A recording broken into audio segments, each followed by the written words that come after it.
میرے محترم بھائیوں اور دوستوں، کبھی آپ نے غور کیا ہے کہ قیامت کا منظر کیسا ہوگا؟ وہ قیامت جس کا آنا طے ہے، جس کے آنے کی خبر اللہ کے آخری نبی حضرت محمد صلی اللہ علیہ وسلم دے چکے ہیں۔ کیا آپ نے کبھی غور کیا ہے کہ وہ دن کیسا ہوگا؟ قیامت کی شام کیسی ہوگی؟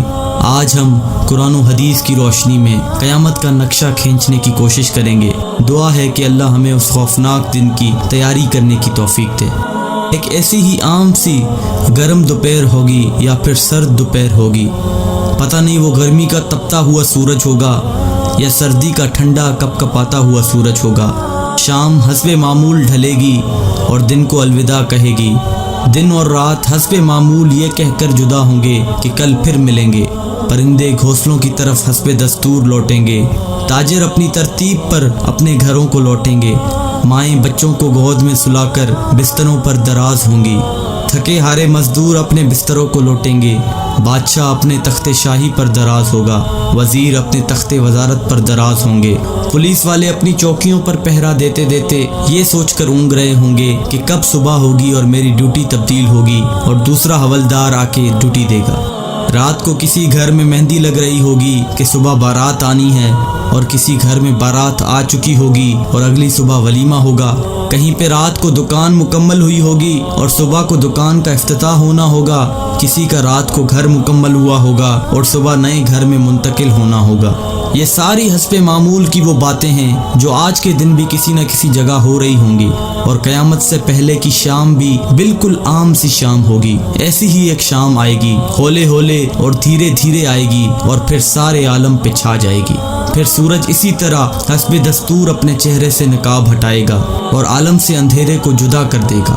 کوے آنکھیں کھولیں گے، مرغے اذان دیں گے، بلبل کا نغمہ ہوگا، کوئل کی کوکو ہوگی، چڑیوں کی چہچہاہٹ ہوگی، جھرنے اسی طرح اپنے پانی کے ساتھ بہہ رہے ہوں گے، دریاؤں میں طغیانی حسب دستور ہوگی، سمندر میں موجوں کی اٹکیلیاں حسب دستور ہوں گی، سبزی لینے والے صبح صبح سبزی منڈی کو جا رہے ہوں گے اور کام کاج والے گاڑیوں کے اڈے کی طرف جا رہے ہوں گے، ڈرائیور اپنی گاڑیاں ٹھیک کر رہے ہوں گے، مائیں بچوں کو اسکول کے لیے تیار کر رہی ہوں گی، کوئی مکھن کا پیڑا نکال رہی ہوگی تو کوئی ڈبل روٹی پہ مکھن لگا رہی ہوگی اور کوئی پراٹھا توے پہ ڈالنے جا رہی ہوگی۔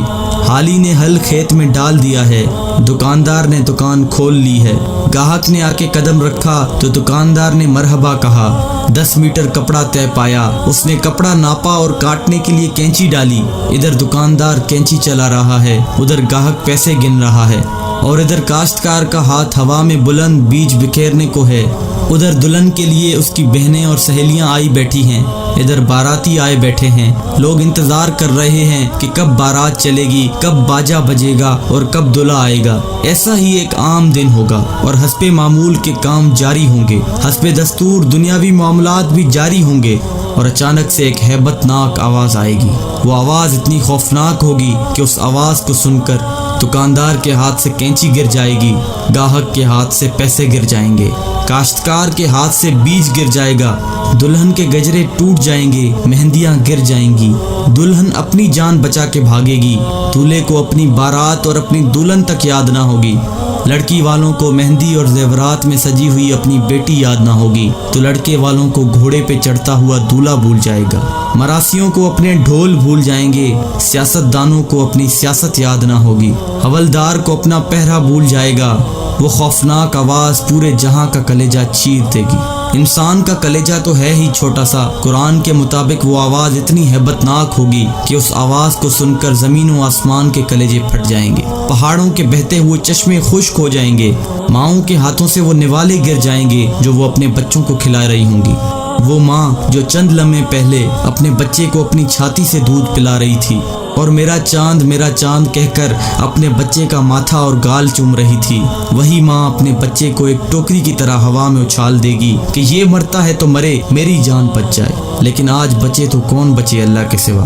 آج ہر شخص پر اتنا خوف طاری ہے کہ اسے بچوں کی پکار نہیں سنائی دے رہی۔ آج دھرتی پر مسلمان کوئی نہیں ہوگا۔ یہ اللہ کا شکر ہے کہ قیامت صرف کافروں کے لیے ہے، مسلمان کوئی نہیں ہوگا۔ اس دن انسان اپنے ہاتھوں سے بنے ہوئے گھروں کو گرتا دیکھے گا، سنگ مرمر کی اینٹوں کو ادھڑتا دیکھے گا، اپنے تخت کے پرزے پرزے ہوتا دیکھے گا، اپنے اسلحے کو بکھرتا دیکھے گا، اپنی طاقت کو ٹوٹتا دیکھے گا، اپنے جسم کو ساتھ چھوڑتا دیکھے گا۔ سورج یہ آئے گا، تو بھاگ نہ سکے گا۔ آج بھاگ سکتے ہو تو بھاگ کے دکھاؤ، آج چھپ سکتے ہو تو چھپ کے دکھاؤ، آج نہیں بھاگ سکتے۔ آج موت کا دن ہے، آج کائنات کی ہر چیز کی موت ہے۔ آج موت نے سب کو چکی میں ڈال کر پیس کے رکھ دیا۔ آج ساتوں آسمانوں کی موت ہے، آج فرشتے بھی موت کا ذائقہ چکھ رہے ہیں۔ پھر اللہ تعالیٰ کی آواز آئے گی، جبرائیل سے کہو مر جائے، میکائیل سے کہو مر جائے۔ یہ سن کر اللہ کا عرش کانپ جائے گا اور کہے گا، یا اللہ کیا جبرائیل بھی مر جائے، کیا میکائیل بھی مر جائے؟ یا اللہ ان کو تو بچائیں، ان کو تو بخش دیں۔ اللہ تعالیٰ فرمائیں گے، خاموش، آج میرے عرش کے نیچے کوئی نہیں بچ سکتا۔ یہ دیکھو، کوئی آنکھ ہے تو دیکھے اللہ کی بے نیازی کو۔ آج جبریل بھی تڑپ کر مر گیا، آج میکائیل بھی چکرا کر گر گیا۔ آؤ چشم تصور میں اسرافیل کو بھی گرتے دیکھ لو، آج عرش کے فرشتوں کو بھی گرتے دیکھو۔ اب ایک عجیب منظر ہے، ایک ہیبت ہے، ایک سناٹا ہے، ایک خوف ہے، ایک جلال ہے۔ اوپر اللہ ہے اور نیچے اسرائیل کی ٹانگیں بکری کے بچے کی طرح کانپ رہی ہیں، اور اللہ شان بے نیازی سے کہہ رہا ہے، کون باقی؟ اسرائیل کہے گا، یا اللہ اوپر تو باقی، نیچے تیرا عبد اسرائیل باقی۔